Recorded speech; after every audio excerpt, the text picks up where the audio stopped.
à toutes et à tous, bienvenue dans ce nouvel épisode des Curious Buzz, le podcast de l'entrepreneuriat au Fénois. Et aujourd'hui, nous sommes à notre épisode 9, avant-dernier épisode de la première saison. J'espère que vous avez apprécié nos épisodes précédents que vous pouvez retrouver sur le site internet de Pacific Venturi, pacificventuri.com/podcast ou sur toutes vos plateformes podcast préférées. Donc n'hésitez pas à aller écouter les anciens épisodes si vous ne les avez pas encore entendus. Aujourd'hui, nous sommes dans un studio, mais pas notre studio habituel, mais dans le studio de Jerry Biret qui est le visage aujourd'hui très connu au Fénois du fameux JT Vert. Et Jerry nous accueille aujourd'hui pour nous parler un petit peu de son parcours d'entrepreneur et de tous ses projets, parce qu'il en a plein les cartons. Jerry, bonjour. Bonjour. Bienvenue dans cet épisode, même si c'est toi qui nous accueilles. Comment ça va? Ça va très bien, merci de m'accueillir dans cet épisode. Est-ce que pour commencer, pour nos auditeurs qui n'ont pas la vidéo et même pour ceux qui nous regardent en vidéo, est-ce que tu peux nous décrire l'espace dans lequel tu nous accueilles aujourd'hui? Alors c'est notre studio, c'est une maison d'habitation que nous louons. Donc c'est à la fois l'endroit où nous vivons et c'est l'endroit également où l'on travaille. Alors ça a des avantages et des inconvénients. Gros avantage, c'est que le travail est à la maison. Donc voilà, avec la crise sanitaire qu'on a connue récemment, pour nous, ça a été une chance de pouvoir continuer à travailler. Et c'est une vraie chance par rapport à d'autres personnes.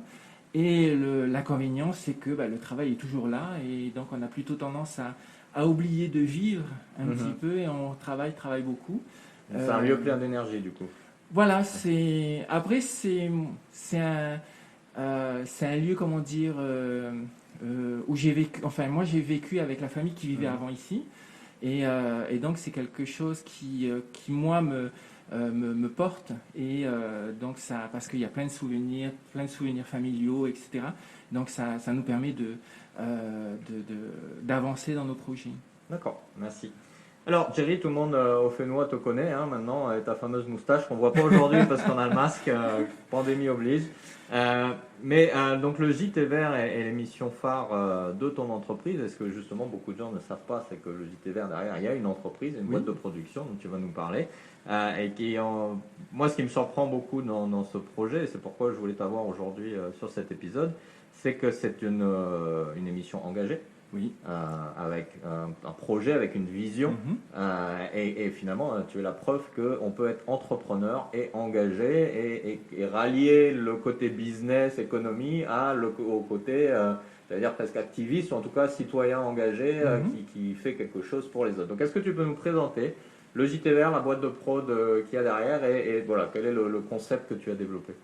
Alors, le JT Vert télé d'abord, ça a commencé comme ça. En fait, à l'origine, ça s'appelait Fénois Action News. Donc, ça faisait partie d'un projet mené par le pays qui avait lancé un appel d'offres. Et on leur a proposé en fait de créer un journal à l'américaine, vraiment avec tous les critères des journaux américains. Donc, une présentatrice qui allait annoncer les nouvelles, donc avec de la musique, etc. Et donc on a fait ça pour la COP 21 en 2015. Et donc voilà, le projet se fait, on tourne les épisodes. Et en fait, la chaîne de télé, TNTV, nous demande en fait de poursuivre. Et comme Fénois Action News ne nous appartient pas, appartient au pays, c'est comme ça que le JT Vert est né en fait. Donc, à partir de 2016, en fait, le journal, le JT Vert commence et c'est à partir de là en fait que je commence à présenter le journal avec Solène, qui a commencé et ensuite qui est parti vers d'autres aventures. D'accord. C'est un journal positif, obligatoirement. On va toujours chercher le verre à moitié rempli en fait. Les projets, même si ça n'avance pas aussi vite qu'on voudrait, ce sont des projets qu'on a envie de montrer en fait. Donc on s'est engagé dans cette logique là. On laisse aux vrai journal télévisé, on laisse aux médias entre guillemets traditionnels, on va dire, le soin de parler de tout, des difficultés que l'on rencontre, de parler de ce qui ne va pas. Nous, on va plutôt parler de ce qu'on considère que ça peut aller, effectivement. D'accord. Donc, on est plus parti sur cette logique-là. Après, donc le journal se développant, on a commencé à travailler sur des épisodes radio. Et aujourd'hui, on a aussi des épisodes spécialement faits pour YouTube, en fait. D'accord. Okay. Voilà. Donc voilà l'évolution, en fait, du projet. Et derrière ça, effectivement, il y a toute une équipe, il y a une entreprise qui met en place des moyens pour pouvoir travailler sur ce journal. D'accord, ok. Alors, ça c'est aujourd'hui ce qu'est le JT Vert. Maintenant, est-ce que toi, tu as toujours été engagé sous ce genre de projet, de format, ou est-ce que tu peux nous raconter un petit peu justement ton parcours? Qu'est-ce qui a fait que Jerry Biré est aujourd'hui le visage du JT Vert, cette entreprise engagée positivement pour l'environnement? Alors, moi j'aime bien dire que je ne suis pas le plus grand écolo du monde. C'est quelque chose, c'est un engagement qui a été construit petit à petit parce que j'ai découvert des choses.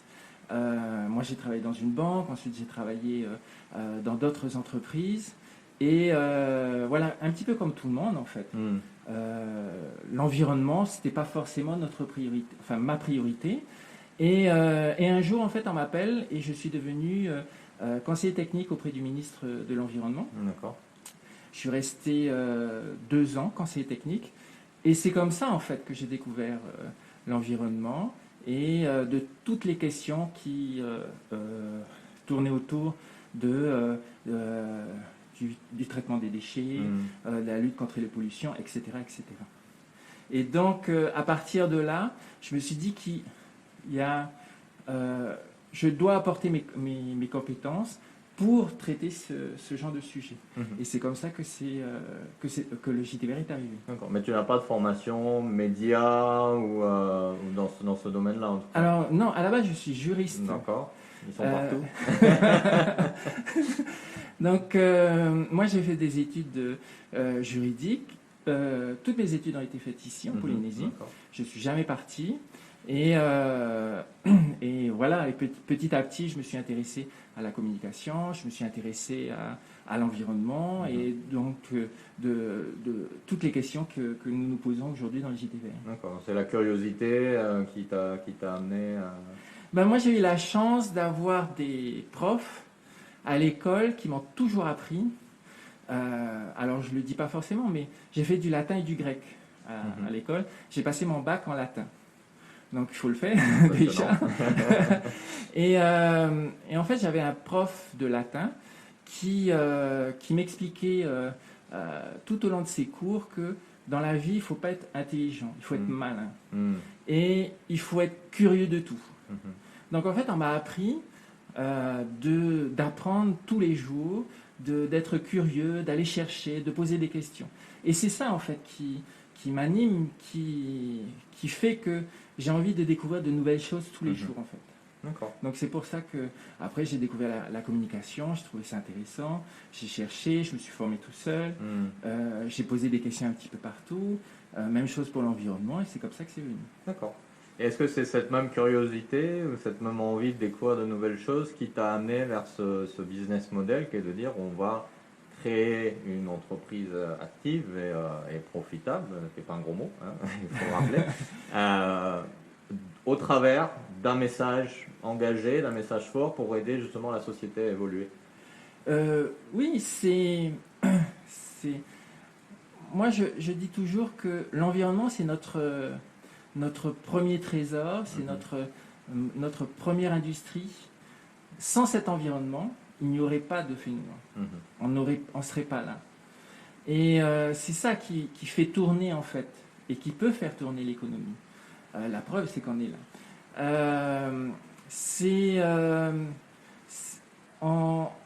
On essaye toujours comment dire, on essaye toujours de trouver des sujets qui peuvent intéresser, on va essayer de trouver une manière d'expliquer les choses qui va faire que justement l'environnement, ça devient quelque chose d'intéressant et que les gens ont envie de voir, d'écouter et éventuellement de partager. Et c'est ça qui va faire que nous, ça nous passionne en fait de faire ça. Et puis ça nous fait avancer. Alors, on va pas devenir riche, qu'on soit d'accord. On réussit à payer nos factures, ce qui est déjà bien. On réussit à payer nos loyers, on réussit à faire des travaux quand on a envie de poursuivre. On réussit à investir dans du matériel quand on veut. Mais voilà, on sera pas millionnaire. Est-ce que c'est le but? C'est pas le but justement. Alors, moi je dis toujours que l'argent est fait pour être dépensé. Parce que quand on sera plus là, même si on aura accumulé tant d'argent, ça servira pas forcément, ça nous servira pas de toute façon. Donc cet argent-là, je préfère, quand on réussit à en avoir, je préfère investir dans du matériel pour améliorer nos produits et nos propositions au public. Je préfère investir dans des jeunes qui viennent nous voir et qui souhaitent travailler avec nous, qui ont envie de développer leurs propres projets, etc., etc. Donc pour moi, c'est réussir à vivre de notre passion et de ce que l'on aime faire, et en même temps pouvoir aider des personnes qui travaillent avec nous, des prestataires, etc. D'accord, ça me paraît une belle mission pour une entreprise. Oui. Alors tu disais tout à l'heure que globalement vous avez, bien sûr comme tout le monde, subi la crise actuelle, mais sans trop de casse, j'allais dire. Est-ce que tu peux nous expliquer un peu plus en détail comment justement tu t'es adapté pendant cette pandémie et comment tu penses toujours t'adapter en fonction de l'évolution des choses? Alors on a eu cette chance-là on a cette chance-là de pouvoir travailler tous en télétravail.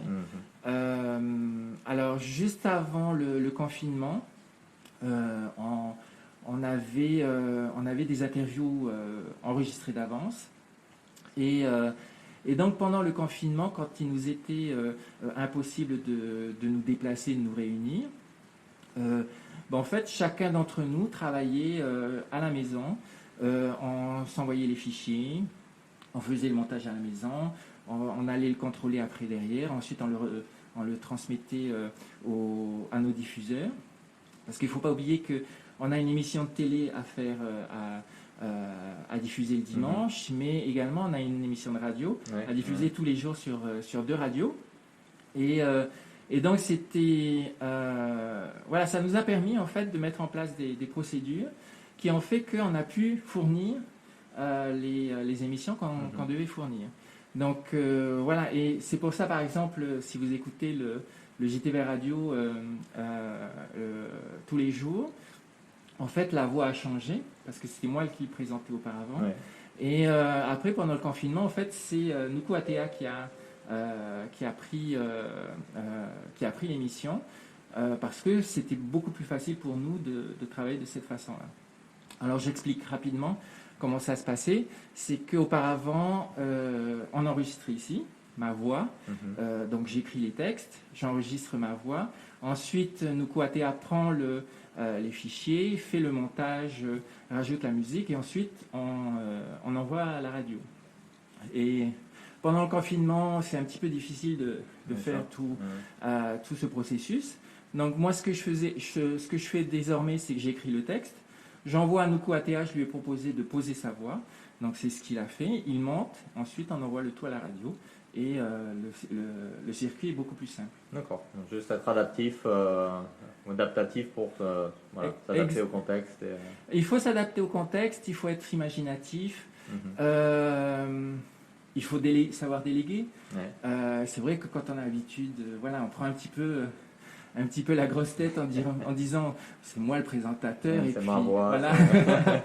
Et on m'a fait la remarque d'ailleurs, on m'a dit que c'est bizarre, la voix a changé, c'est plus la même et tout. Mais c'est la même émission, donc voilà, il faut s'adapter au contexte qui nous arrive. D'accord, ça marche.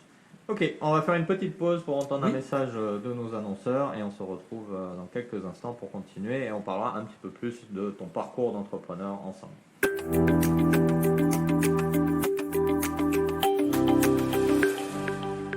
Le JTVR, en partenariat avec la Direction de l'Environnement, lance une grande consultation sur le Fénois de demain. Que voulez-vous? Quelles sont vos priorités? Quelles actions prendre rapidement? Que nous apporte l'environnement? À vous de nous le dire. Rendez-vous sur le site internet de la DIREN pour participer à ce grand sondage qui ne vous prendra que quelques minutes.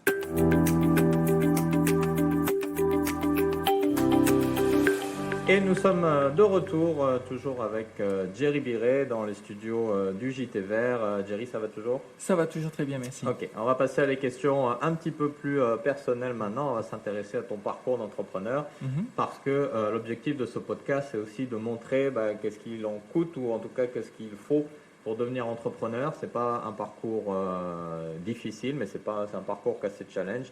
Et le but, c'est de grandir au travers de l'expérience de gens comme toi qui nous apportent leur sagesse. Alors, première question. Dans ce parcours que tu as eu depuis plusieurs années, quelle a été la meilleure leçon que tu as apprise et quelle a été la pire leçon? La meilleure leçon et la pire. Très bonne question. Très bonne question. Je me suis jamais posé la question en fait de cette façon-là.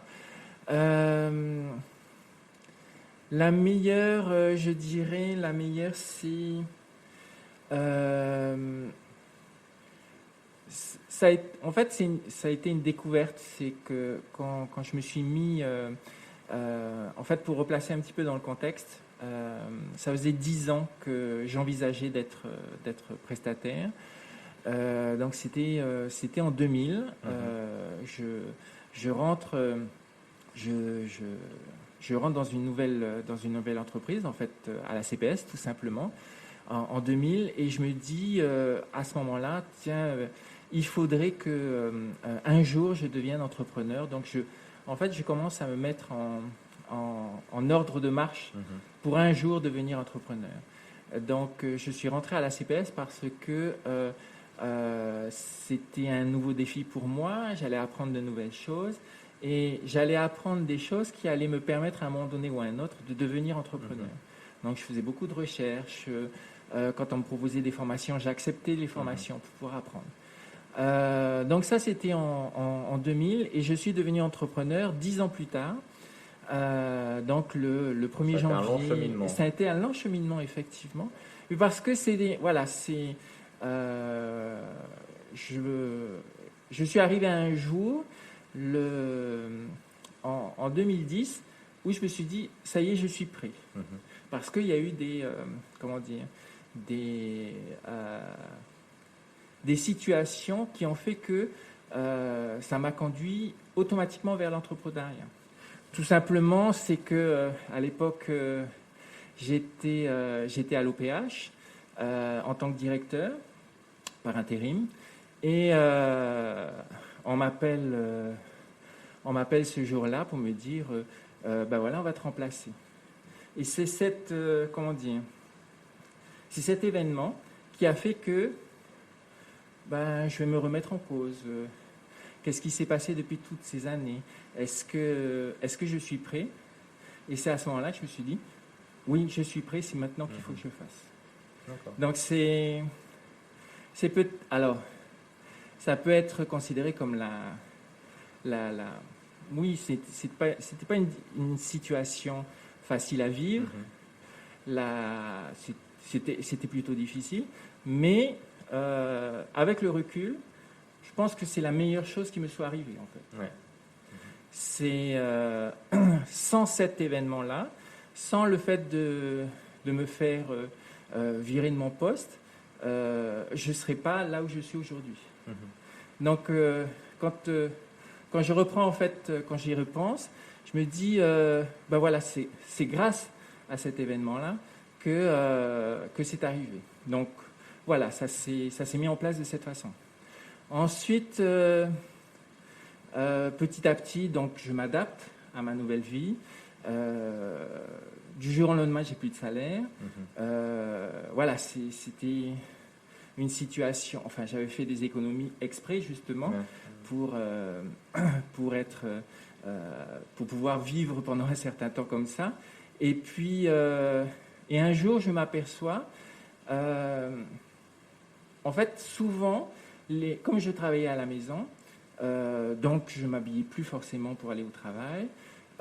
Quand je sortais pour aller chercher du courrier, j'étais en short, le t-shirt était déchiré, je faisais pas attention, etc.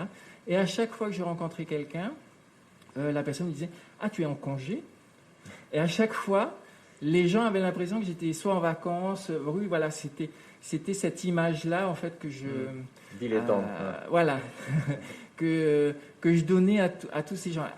Et du coup, je me suis dit, mais il y a peut-être quelque chose qu'il faut que j'apprenne, et que, en tant qu'entrepreneur, en fait, on est tout le temps en démonstration, on est tout le temps en représentation devant ses éventuels clients. Et c'est à partir de ce moment-là que j'ai appris, alors à mes dépens, parce que du coup, voilà, c'est pas forcément, voilà, moi je trouvais ça sympa d'être en short, etc. Donc maintenant, dès que je vais sortir de chez moi, je serai en pantalon, je serai habillé, apprêté à recevoir et à me représenter vis-à-vis des personnes. Et encore pire maintenant que je passe à la télé, puisque voilà, les gens me reconnaissent et ils ont une image qu'ils ont envie de retrouver dans la vie, en fait. Donc voilà, c'est deux choses en fait que j'ai apprises. La première, c'est que je me préparais à être entrepreneur, et un événement a fait que je m'y attendais pas, hein, mais cet événement-là a fait que ça y est, je suis prêt, c'est maintenant, il faut que je le fasse. Et je me suis lancé à ce moment-là. Et c'est un lancement sans filet où il n'y a pas de retour possible. Pendant cette période-là, ma maman, par exemple, a pleuré toutes les larmes de son corps. On a tous vécu ça. Voilà. Et tous ceux qui ont quitté leur travail pour devenir entrepreneurs, voilà, ils ont tous vécu cette expérience-là. Et la deuxième chose, c'est cette représentation permanente. Alors parfois ça pèse, parce qu'on a envie d'être cool, on a envie d'être soi-même et de pas faire attention. Sauf que la société dans laquelle nous vivons, c'est une société d'image, c'est une société de communication, et donc on a cette obligation-là d'être en représentation. Sinon on ne nous fera pas confiance. Donc ça, je pense que c'est extrêmement important. Et quand après, j'ai travaillé par exemple avec des demandeurs d'emploi dans des quartiers prioritaires, et je leur expliquais en fait que eux-mêmes sont en représentation permanente, et que chaque personne dans notre société est obligée de porter un masque pour dire voilà ce que je communique maintenant vis-à-vis de peut-être mon futur employeur, peut-être mes futurs clients si je suis entrepreneur, etc., etc. Et tout le monde, malheureusement, doit porter ce masque. Ouais. C'est assez intéressant parce qu'effectivement, quand je parle de leadership avec mes clients dans d'autres contextes, une des choses que je dis souvent, c'est qu'on est toujours sur scène finalement en tant que leader, et l'entrepreneur n'est rien d'autre qu'un leader. Et même quand on a l'impression qu'on ne nous regarde pas, finalement, on est quand même observé. Effectivement, comme tu le dis, on peut très bien croiser notre prochain client au magasin. Exactement. Et du coup, il aura cette image, cette première impression qu'il a eue. C'est intéressant. Est-ce que c'est du coup le secret ou l'origine de ta fameuse barbe et moustache Non, c'est que voilà, c'est un look que j'avais envie de faire. Je suis assez, en fait, je suis assez indépendant par rapport à ça. C'est-à-dire, je ne vais pas forcément suivre la mode. Je vais pas essayer d'acheter les dernières fringues à la mode avec une marque connue, etc. Il faut que je sois là. Par contre, je suis intransigeant là-dessus, c'est qu'il faut que je sois bien. J'ai pas l'impression d'être déguisé ou voilà, je suis pas à l'aise en fait dans ce que je vais porter. Donc pendant très très longtemps, ça a été t-shirt, jean, même si j'avais dépassé un petit peu l'âge de porter des jeans et des t-shirts. Et puis après, petit à petit, ça s'est transformé. Maintenant, je suis plus avec un pantalon à pince et une chemise, par exemple. Donc voilà, c'est une évolution qui fait, enfin, moi, me concerne personnellement, en fait. Et ça reste toi-même à chaque fois. Voilà, ça reste moi-même à chaque fois. Et le look de la barbe et la moustache, en fait, c'est venu petit à petit. Alors, il faut savoir que quand on passe à la télé, on est maquillé et coiffé. Donc voilà, on nous chouchoute, etc. Et c'est parti en fait d'une blague où avec le coiffeur, tiens, on va faire ce look, elle va essayer autre chose, etc.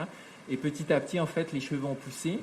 Petit à petit, la barbe a poussé également. Et c'est comme ça que le look est arrivé. Juste une petite anecdote. Je suis allé en Turquie il y a 2 ans. Je suis allé en Turquie et tous les gens dans la rue se retournaient à chaque fois que je passais. Je dis, mais pourtant, enfin, je voyais pas pourquoi c'était comme ça. Et en fait, il y avait à l'hôtel où on était, il y a un monsieur qui est venu me voir et qui me disait que ben voilà, j'avais ce look, le look des sultans turcs de l'époque. Et donc ça m'a surpris parce que voilà, je connaissais pas forcément, j'avais pas fait forcément mes recherches. Et ça les surprenait, ils aimaient bien ce look. Et voilà, c'était assez marrant. Donc moi, ça m'a fait un petit peu plaisir. Peut-être que j'étais sultan dans une autre vie.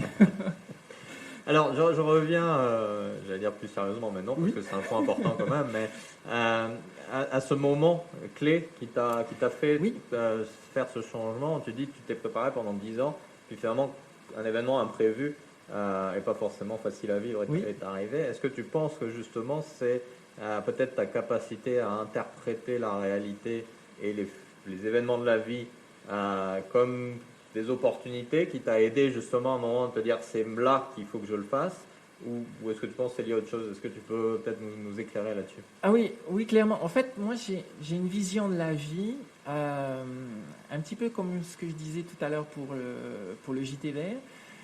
J'ai une vision de la vie qui doit être obligatoirement positive.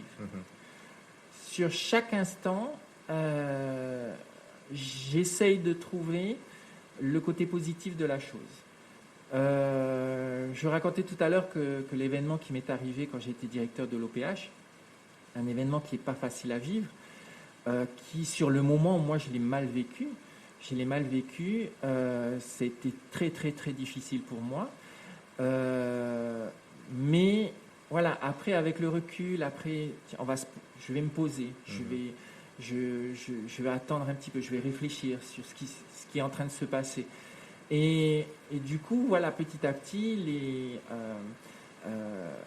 la pensée positive est revenue, en fait, tout simplement en disant, ben oui, c'est l'opportunité, c'est la situation que tu attendais depuis quelques années, et c'est peut-être l'occasion de te lancer.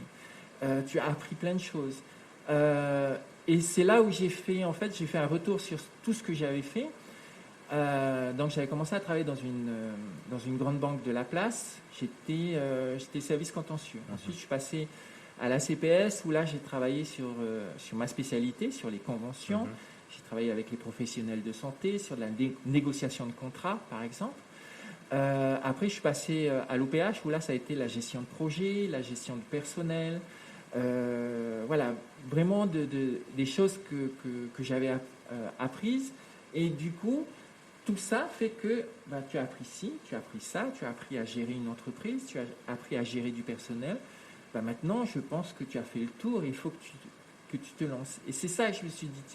Oui, elle est là l'opportunité. Donc c'est voir systématiquement le côté positif des choses. Et voilà, pour raconter une autre anecdote, à un moment donné, on me propose pendant ma vie d'entrepreneur, on me propose de reprendre un magazine. Un magazine qui a pignon sur rue, voilà, de racheter en fait le magazine. Bon, malheureusement, ça s'est pas fait, mais quand on me propose en fait d'acheter ce magazine, donc c'était plusieurs millions, et que je n'avais pas à ce moment-là, et puis et c'est là que je me suis dit, mais si j'avais continué à travailler, j'aurais un salaire, je pourrais faire un prêt, j'aurais pu acheter le magazine comme ça facilement, etc. Et tout de suite, là, j'ai eu la réponse. Oui, mais si j'avais continué à travailler, on ne m'aurait pas proposé d'acheter ce magazine. Tout ce qui m'est arrivé après, ça serait pas arrivé en fait. Et donc, non, c'est parce que j'ai démissionné que j'ai pu obtenir ce que j'ai aujourd'hui, ce que je suis devenu aujourd'hui. Et donc, c'est pour ça qu'on me propose ce magazine. Et c'est là où je me suis dit, bah oui, tout est lié, il faut poursuivre, il faut aller de l'avant systématiquement et voir, et ça je pense que c'est important, voir le côté positif des choses systématiquement.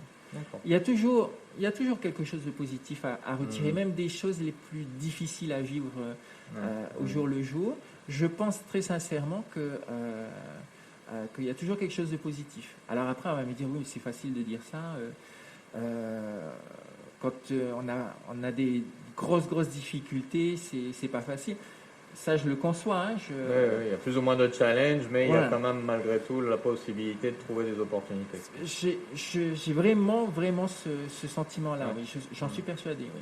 Un bel exemple de ce qu'on appelle, ce que les chercheurs en psychologie appellent le bonheur synthétique. Je ne sais pas si tu connais ce concept, pour lequel j'invite nos auditeurs à aller faire quelques recherches, parce que c'est justement ça, une capacité innée dans notre esprit à vraiment réinterpréter la réalité d'une façon qui va nous rendre plus heureux finalement et plus efficaces. C'est plutôt, là tu en es un bel exemple.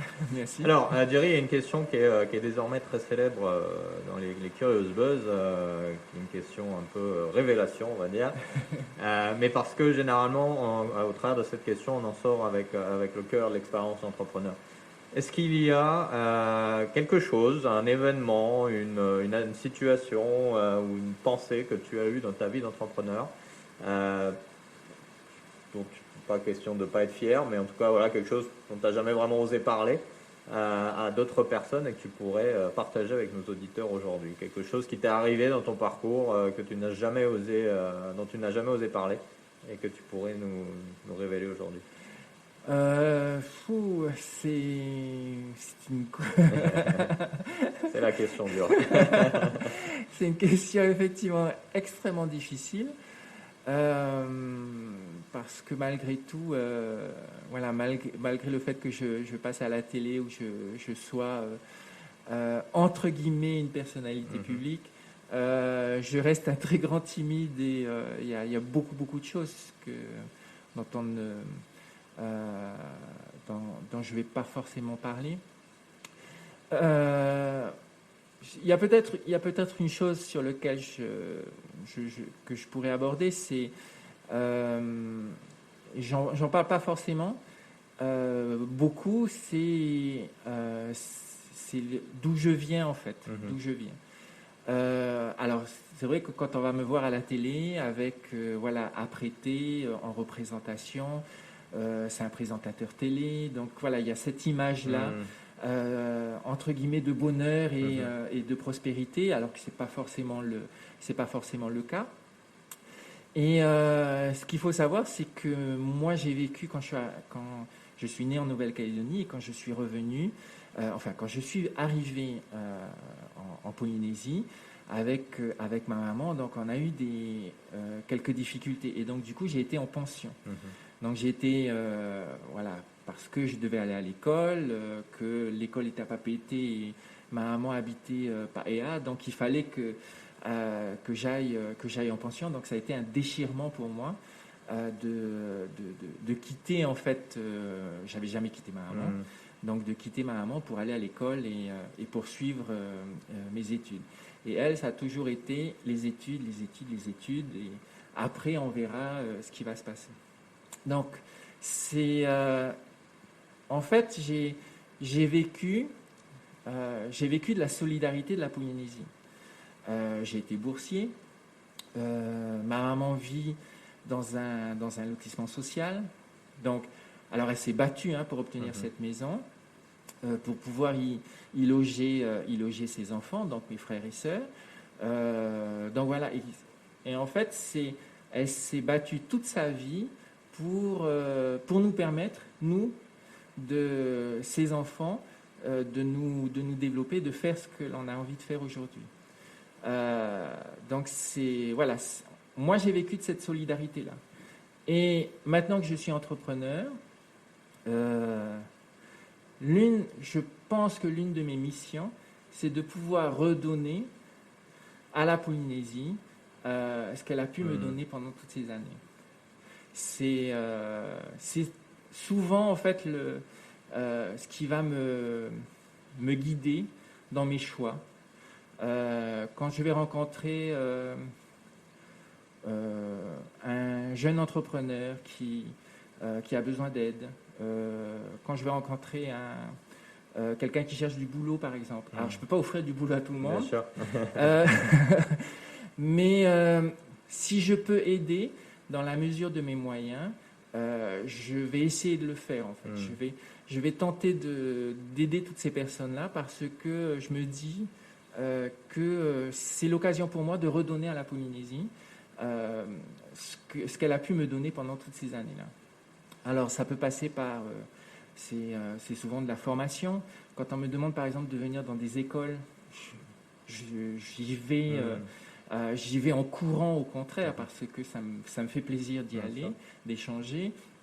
Quand on me demande d'intervenir dans une association, par exemple, oui, avec plaisir, je viendrai, etc., pour partager mon expérience. J'y vais parce que ça fait partie de mes atomes et de ma vie, et il faut que je réussisse à donner, en fait. D'accord. Ce qui explique aussi du coup une entreprise à mission, une entreprise engagée, telle que celle que tu as Ça explique beaucoup de choses, effectivement, oui. Ok, super. Bah, écoute, merci d'avoir joué le jeu. C'est pas une question facile en effet, mais Non. là encore, on apprend plus sur toi et sur ton parcours, et ça met en lumière ce que ça veut dire être entrepreneur. C'est finalement quelque chose qu'on fait avec ses tripes et son passé.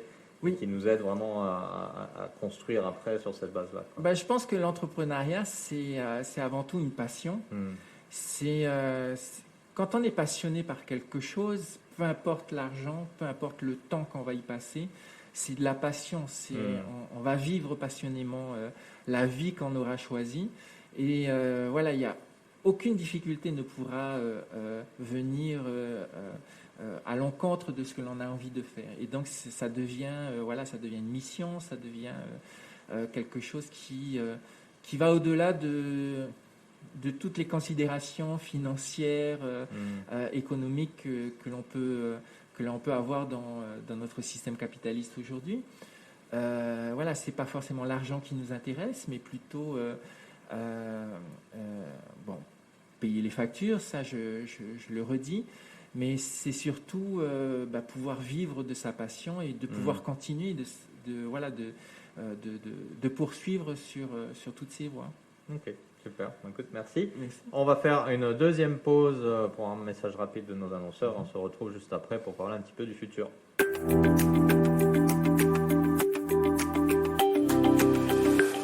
Avez-vous quelques minutes à nous consacrer? Retrouvez-nous tous les jours de la semaine à 5h40, 10h40, 15h40 sur Radio 1 et 5h45, 10h45, 13h30 sur Thierry FM pour le JTV Radio, la minute de l'environnement. Et tous les dimanches, découvrez ou redécouvrez les acteurs du Fénois que l'on aime à 17h15 sur TNTV.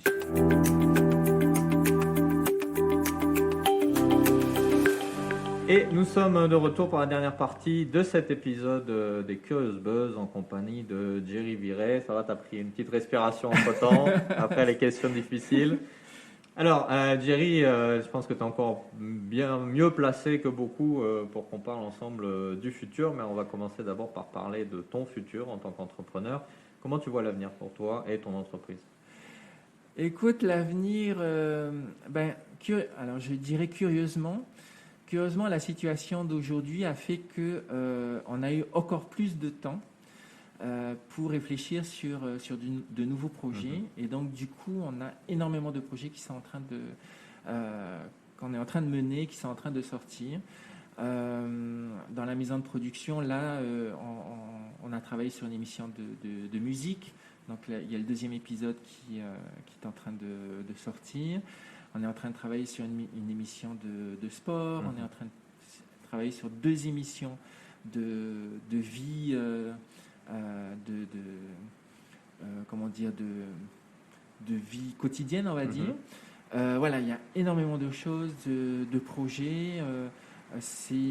En fait, l'avenir, c'est pour ça que je disais curieusement, l'ambiance actuelle quand on regarde les news, c'est que oui, tout va mal, on est quasiment foutu. Et quand on regarde tout ce qui se dit sur l'environnement également, voilà, on n'est pas très très loin. Et contrairement à tout ça, nous on a envie d'apporter quelque chose d'autre au public. On a envie de partager de nouvelles passions ou des passions tout court, parce que c'est des choses que nous on aime, enfin toute l'équipe aime, mais on a envie de partager tout ça avec le public, effectivement. D'accord. Donc futur de Jerry et de l'entreprise optimiste. Ah oui, très optimiste. Okay. Alors, je le dis toujours, je suis très positif, donc on sera toujours très optimiste. Très optimiste. On travaille sur sur YouTube.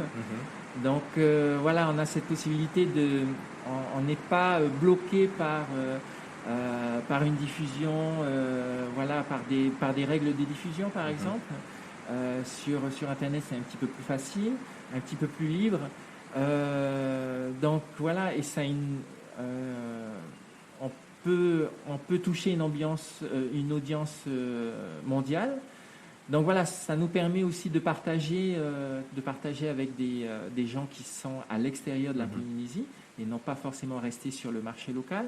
Donc voilà, on a vraiment de grosses ambitions et une volonté de présenter des choses que l'on n'a pas encore vues en Polynésie. D'accord, super, c'est chouette, ça donne envie, on a hâte de voir ça. Alors, le JT Vert est très spécialisé sur l'environnement pour le moment, avant de s'étendre sur d'autres domaines.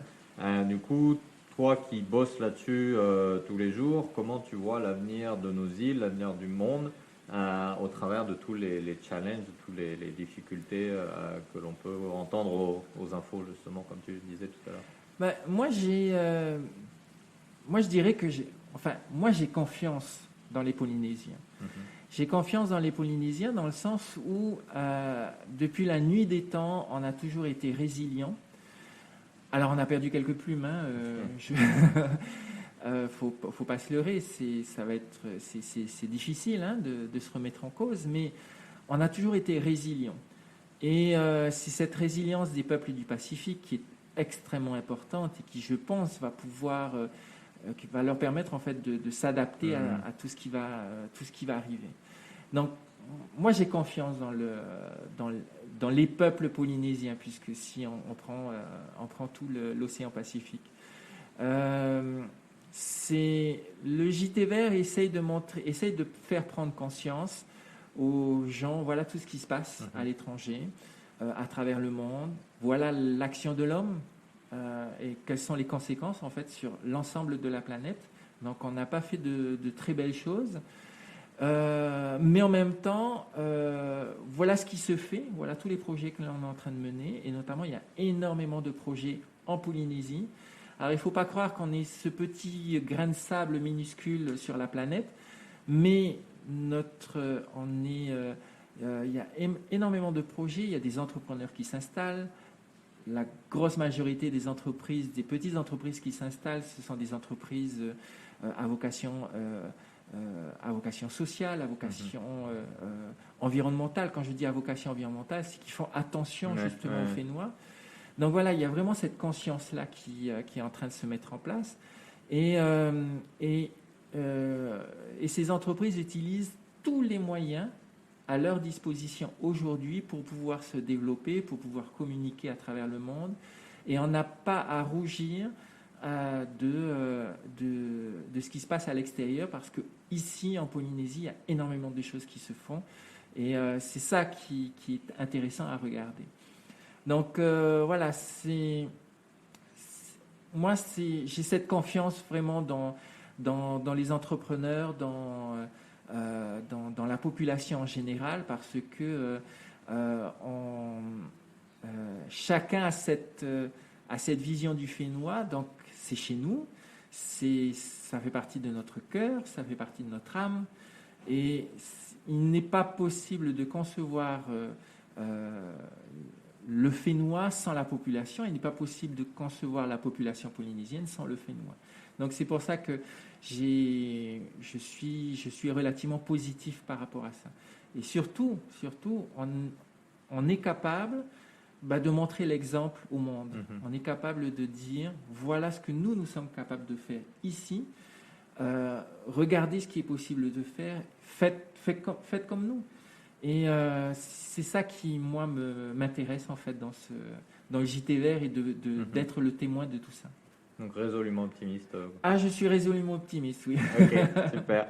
Alors, puisque tu parlais justement de la population et des gens, de tous les citoyens, est-ce que tu auras un dernier message à passer à nos auditeurs qui t'écoutent, qu'ils soient entrepreneurs ou pas d'ailleurs? Moi, mon message aux personnes, c'est continuer à rêver. J'avance en âge aujourd'hui, je continue à rêver, je continue à vouloir découvrir de nouvelles choses, je continue à vouloir apprendre de nouvelles choses. Aujourd'hui, je disais tout à l'heure que je suis né en Nouvelle-Calédonie, donc après, et ma maman est polynésienne. Et par contre, on m'a toujours appris et on m'a toujours répété qu'il ne fallait pas parler le tahitien, donc je l'ai perdu. Que ma maman, elle parle très bien le Pomotu, mais elle ne m'a jamais appris à parler en Pomotu, donc je l'ai perdu également.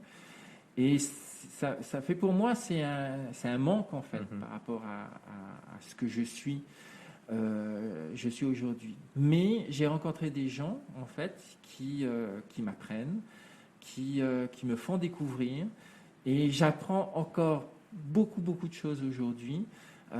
Par rapport aux cultures polynésiennes, par rapport au Reotreti et toutes les autres langues qui existent chez nous. Donc voilà, et petit à petit, je redécouvre tout ça. Donc voilà, continuez à rêver, continuez à découvrir toutes ces choses qu'il y a autour de vous, qu'il y a à travers le monde. Soyez curieux de tout. Et faites votre opinion par vous-même, de manière à pouvoir construire le monde de demain. Voilà, tout simplement. Super. Très belle façon de clôturer cet épisode. Thierry, merci beaucoup de nous avoir accueillis dans ton studio aujourd'hui. Merci à toi. Si vous avez entendu un bruit de fond à un moment donné pendant l'épisode, c'est juste que Tahiti, la saison des pluies démarre et les pluies tombent en trombe depuis quelques jours. Et c'est tant mieux parce qu'on a une grosse sécheresse. Et c'est très bien pour nos îles. Thierry, merci beaucoup. Bon courage à toi. Merci beaucoup. Et à très bientôt. À bientôt.